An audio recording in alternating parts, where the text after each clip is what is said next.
तो दोस्तों स्वागत है आप लोग का Q&A विद सत्यम में। दोस्तों उत्तर प्रदेश पुलिस के लिए दोस्तों मैं हिंदी का टेस्ट लेकर आया हूं, जिसमें मैं आपसे 30 क्वेश्चन पूछूंगा और आपको जवाब देना है। तो आपका ये बहुत ही फास्ट टेस्ट होने वाला है। आप लोग को जैसे भी आंसर पता है तुरंत आप साथ साथ कमेंट करते चलिएगा। और दोस्तों डेली आपका 7 से 8 PM के बीच में आपका टेस्ट होता है, तो इस टेस्ट को जरूर दीजिए। तो चलिए दोस्तों स्टार्ट करते हैं। क्वेश्चन नंबर पहला है और आप लोग अपना आंसर मन में सोच सकते हैं, मैं आंसर आपको तुरंत बता दूंगा। तो चलिए पहला क्वेश्चन क्या है, किस वर्ष साहित्य अकादमी पुरस्कार नहीं दिया गया था? तो साहित्य अकादमी पुरस्कार की बात करें तो ये आपका कब नहीं दिया गया था दोस्तों? ये आपका 1955 में दिया गया था, 1965 में, 2000 में दिया गया, लेकिन 1962 में जो है साहित्य अकादमी पुरस्कार नहीं दिया गया था। तो इसका ऑप्शन बी सही रहने वाला है।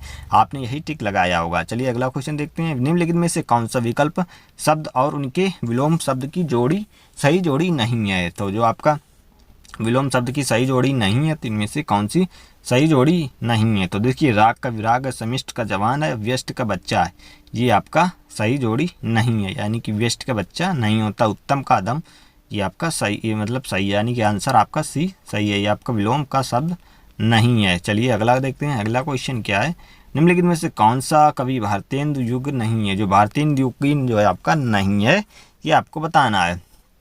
तो भारतेंदु युगीन की बात करें तो दोस्तों बद्रीनारायण चौधरी, प्रेमघन और ठाकुर जगमोहन सिंह और पंडित अंबिका दत्त व्यास, ये आपके तीनों जो हैं भारतेंदु युगीन है, लेकिन जो श्रीधर पाठक हैं ये भारतेंदु युगीन नहीं है। तो चलिए अगला क्वेश्चन आपका देखते हैं। पयोधि सिंधु वारिस किसके पर्यायवाची हैं? तो पयोधि सिंधु, पयोधु का आपको मालूम होगा किसका है, तो पयोधु आपका समुद्र का पर्यायवाची है। तो समुद्र का पर्यायवाची है, तो यानी कि इसमें आपका समुद्र का पर्यायवाची यानी कि बी आपका सही हो जाएगा। ये तो आपको मालूम ही होगा, तो बाकी ये आपके समुद्र के पर्यायवाची हैं। यहाँ पे दोस्तों वारिद होगा। चलिए अगला क्वेश्चन, निम्नलिखित वाक्य में खालिस्तान के लिए सही शब्द चुनिए। तो खालिस्तान के लिए सही शब्द आपको चुनना है। तो अभिषेक घर चला गया, तो किसके घर चला गया? इस घर चला गया, उस घर चला गया। तो अभिषेक, इसमें सही वाक्य भरना है, तो सही वाक्य क्या आएगा? तो अभिषेक अपने आप घर चला गया, यहाँ पर बी आएगा। क्या दोस्तों? अभिषेक अपने आप घर चला गया। चलिए आपने यही चुना होगा आंसर आप लोग एक बार स्कोर जरूर आप लोग कमेंट करके जरूर बताएं कितना आपने स्कोर सही किया। आप लोग स्कोर नहीं कमेंट करते हैं। डेली मैं टेस्ट लेता हूं, किसी का भी स्कोर नहीं देखता, कोई स्कोर नहीं कमेंट करता है। सन 2019 में व्यास सम्मान किसने प्रदान किया? तो व्यास सम्मान की बात करें तो 2019 में ये आपका मिला था नासिर शर्मा को। किसे? नासिरा शर्मा को मिला था 2019 में। चलिए अगला क्वेश्चन, निम्नलिखित में से कौन सा तत्सम शब्द है? तो तत्सम शब्द आपके संस्कृत शब्द होते हैं, तो इनमें से कौन सा आपका तत्सम शब्द है? तो तत्सम शब्द की बात करें तो ये आपका कौन सा? उज्ज्वल आपका तत्सम शब्द है। और इसके लिखने का तरीका भी आपसे यही है, आपका शुद्ध वर्तनी में ये आपसे पूछ देता है। कभी आपको इस तरह से लिखे मिलेगा उज्ज्वल, तो आपका उज्ज्वल ये वाला सही है, तो याद रखना है। चलिए अगला क्वेश्चन, वाक्य में काम करने वाले को क्या कहते हैं? जो वाक्य में काम करता है उसे क्या कहते हैं? तो वो आपका सब्जेक्ट होता है। क्या दोस्तों? सब्जेक्ट आपका होता है, यानी कि कर्ता। तो ये आपका सब्जेक्ट होता है, कर्ता, यानी कि ये ऑप्शन इसका सही रहने वाला है। चलिए अगला क्वेश्चन देखते हैं। निम्नलिखित वाक्य में आए खालिस्तान के लिए सही शब्द है। तो जो खालिस्तान आया गिलास, यहाँ पे जो खालिस्तान भरना है आपका, गिलास किसने तोड़ा? तुमने तोड़ा, उसने तोड़ा, इसने तोड़ा। तो गिलास जो है आपका किसने तोड़ा, ये आपका खालिस्तान में भरा जाएगा, किसने तोड़ा। चलिए अगला क्वेश्चन देखते हैं। पुरुषोत्तम अग्रवाल को उनकी किस रचना के लिए देवी शंकर अवस्थी स्मृति सम्मान प्रदान किया गया है? तो ये किस लिए? ये आपका तीसरा रुख, किसके दोस्तों? तीसरा रुख के लिए उन्हें देवी शंकर अवस्थी सम्मान प्राप्त किया गया है। चलिए अगला क्वेश्चन, थोड़ा दोस्तों ये फास्ट टेस्ट है क्योंकि आपका समय तो 17 और 18 फरवरी है, तो आपका कुछ समय ही बचा है। आप जितने मॉडल पेपर लगाएंगे तो ना ही आपके लिए बढ़िया रहेगा। चलिए अगला क्वेश्चन है, लोकोक्ति और उनके सही वाले अर्थ के विकल्प की पहचान कीजिए। तो अब आपके सामने आ रहा है लोकोक्ति और उसके सही विकल्प के सामने पहचान करना है, इसको आपको मिलाना है। तो इसको मिलाइए। देखिए, चित्त भी मेरी पट भी मेरी चाहना, जो चित्त भी मेरी और पट भी मेरी चाहना, तो ये आपका कौन सा? इसमें देखिए चोर की दाढ़ी में तिनका, यानी कि जो है ये अब अपराधी भयभीत, मतलब चोर की दाढ़ी में तिनका रहता है तो वो अपराधी भयभीत होता है। यानी कि नाच न जाने आंगन टेढ़ा, दोनों और से लाभ, मतलब इसमें अपराधी ये आपका आएगा सी, यानी कि इसका सी, इसका बी। इसके बाद नेकी कर दरिया में डाल, भला करके भूल जा, यानी कि इसका सामने ही सामने है, यानी कि चित भी मेरी पट भी, दोनों ओर से लाभ भी मेरा होना चाहिए। यानी कि इसका पहला ए, दूसरे का बी, तीसरे का सी, चौथे का डी, यानी कि चारों इसमें सही हैं। तो चलिए इसमें देखते हैं, पहले का ए, दूसरे का बी, तीसरे का डी, यानी कि इसका डी ऑप्शन सही रहने वाला है। चलिए आपने भी यही लगाया होगा। अगला क्वेश्चन, निंदा का विलोम शब्द क्या है? निंदा का विलोम शब्द मतलब, विलोम शब्द आपका निंदा मतलब किसी को क्रिटिसाइज करना, तो ये आपका निंदा यानी कि स्तुति, यानी कि किसी की तारीफ करना। चलिए अगला क्वेश्चन, भारतीय संविधान में 22 भाषाओं को आधिकारिक भाषा का दर्जा दिया गया जिनमें यह भाषा शामिल नहीं है। तो आपको पता है भारतीय संविधान में 22 भाषाएं हैं। कितनी दोस्तों? 22 भाषाएं, भाग 17 में है। कितनी दोस्तों? भाग 17 में 22 भाषाएं हैं। तो ये इसमें से कौन सी भाषा आपकी शामिल नहीं है? तो ये आपकी 8वीं अनुसूची में है। तो इनमें से कौन सी, इसमें एक मिनट, कितने कहाँ, इनमें से कौन सा भाषा शामिल नहीं है? तो आपकी जो भाषा शामिल नहीं है कौन सी? आपकी मैथिली, मणिपुरी, बोडो, ये आपकी तीनों भाषाएं संविधान में शामिल हैं। लेकिन जो भोजपुरी भाषा ये आपके संविधान में नहीं शामिल है, ये आपकी यूपी में बोली जाती है। चलिए अगला क्वेश्चन, जिस पर क्रिया का प्रभाव पड़े उसे क्या कहते हैं? तो क्रिया का प्रभाव जिस पर पड़ता है उसे हम कर्म कहते हैं। क्या दोस्तों? क्रिया किसके द्वारा हो रही है, वो कर्ता होता है, जिस पर प्रभाव पड़ता है वो आपका कर्म यानी कि ऑब्जेक्ट होता है। चलिए अगला क्वेश्चन देखते हैं। अगला क्वेश्चन, निम्नलिखित वाक्यांश में अपादान कारक प्रयुक्त हुआ है। तो अपादान कारक कहाँ पर प्रयुक्त हुआ है? तो अपादान का क्या मतलब है? अपादान से अलग। तो देखते हैं अपादान कहाँ पर प्रयुक्त हुआ है। तो श्याम का घर, तो इसमें कोई अपादान नहीं है। पेड़ से गिर पड़ा, तो अपादान में होता है अलग, मतलब से अलग, यानी कि पेड़ से अलग हुआ है। तो यानी कि इसका ही सही ऑप्शन यानी कि बी सही होगा, अपादान से अलग, यानी कि ये आपका सही हो जाएगा। और कुर्सी के नीचे, ये भी नहीं, आरी से काटो, ये भी आपका नहीं, यानी कि बी ऑप्शन हो जाएगा। अपादान कारक जरूरी याद कर लीजिए। कारक आपके 8 प्रकार के होते हैं। निम्नलिखित में से सही वाक्य की पहचान कीजिए। तो सही वाक्य की पहचान करना है तो मैं रविवार के दिन तुम्हारे घर आऊँगा, थोड़ा सा सही लग रहा है, लेकिन मैं रविवार को तुम्हारे दिन आऊँगा, यानी कि ये आपका सही है। मैं रविवार के दिन नहीं, मैं रविवार को तुम्हारे घर आऊँगा। यहाँ पर के दिन ये कोई नहीं, क्योंकि आपका यहाँ पर रविवार की बात हो चुकी है। तो यहाँ पर के, ये दिन आपका जो है ये गलत है, यहाँ पर दिन का प्रयोग नहीं होगा। मैं रविवार को आऊँगा, दिन रविवार में अपने आप में ही एक दिन है, तो यानी कि इसका बी ऑप्शन सही रहेगा। चलिए आगे देखने की ज़रूरत ही नहीं। अगला क्वेश्चन है, निम्नलिखित में से सही वाक्य की पहचान कीजिए। तो सही वाक्य की पहचान करना है। फिर से आपका सही वाक्य आया है, तो देखिए, वह क्या जाने कि मैं कैसे जी रही हूँ। वह क्या जाने मैं कैसे जी रहा हूँ, तो वो कैसे जाने मैं कैसे जी रहा हूँ, यानी कि ये आपका सही लग रहा है। अगला देखते हैं, वह कैसे जाने कि क्या मैं जी रहा हूँ, ये गलत है आपका। क्या मैं जी रहा हूँ, ये गलत है। वह क्या जाने कि मैं, ये भी गलत है आपका।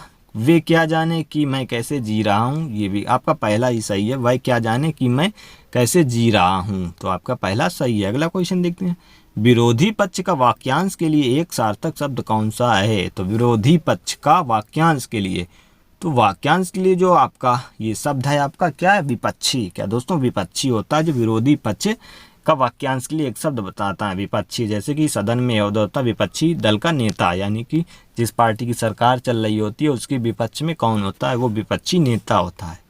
चलिए, वधूत्सव का संधि विच्छेद रूप क्या है? तो वधूत्सव का संधि विच्छेद रूप आपका क्या है? तो ये आपका वधु उत्सव है। क्या दोस्तों? वधूधन उत्सव, ये आपका वधूधन उत्सव आपका ये है।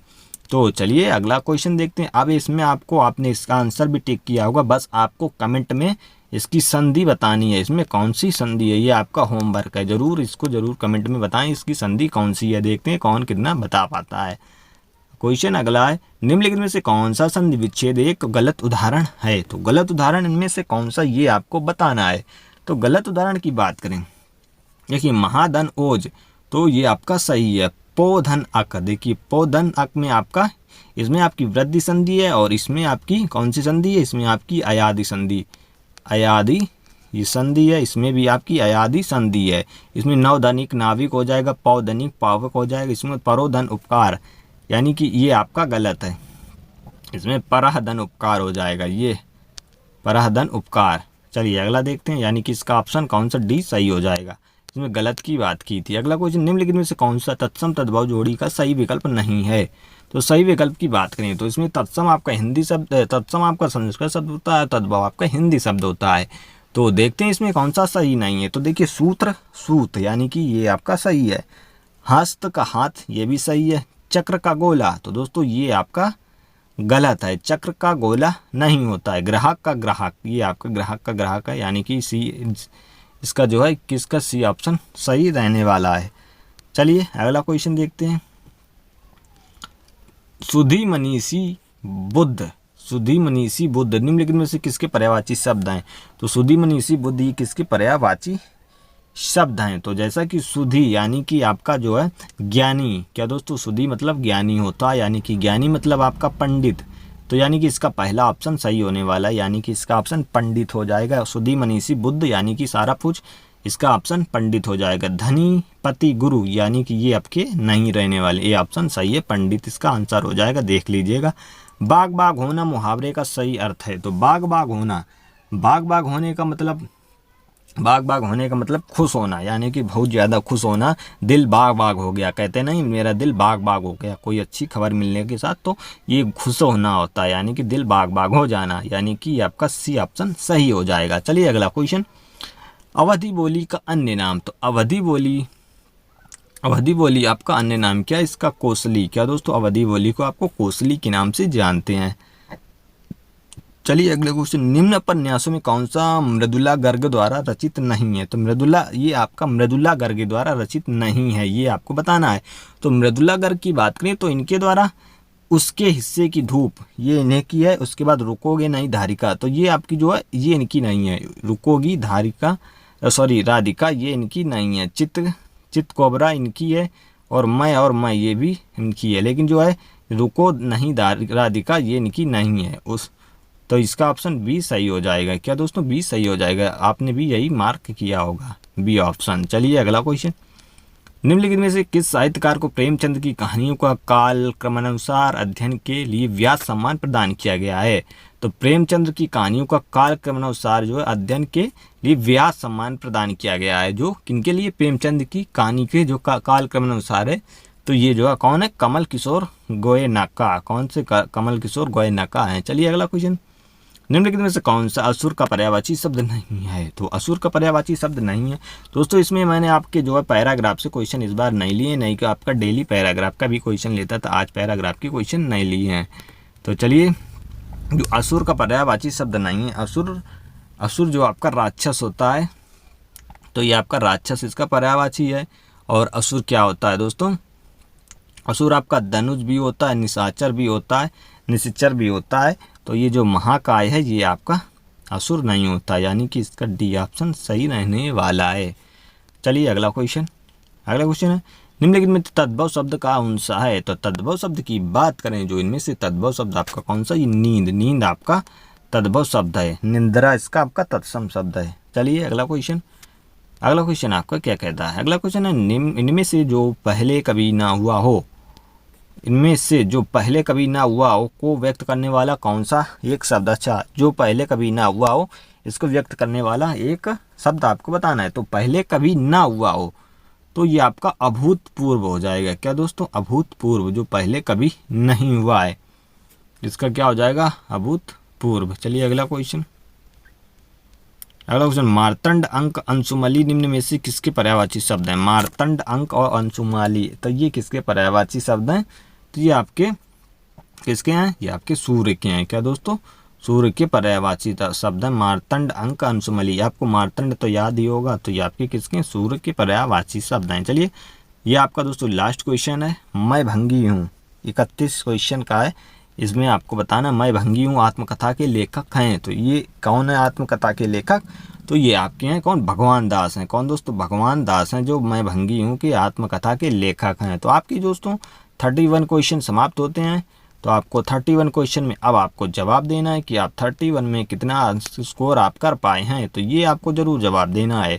ये आपका टेस्ट है जो काफ़ी अच्छा टेस्ट हुआ है। अब आपको जवाब देना है कितने क्वेश्चन आपने सही कर पाए हैं। तो चलिए दोस्तों, अगर वीडियो पसंद आए तो वीडियो को लाइक कर दें और अपने दोस्तों के साथ जरूर शेयर करें। मिलते हैं नेक्स्ट वीडियो में। जय हिंद, वंदे मातरम।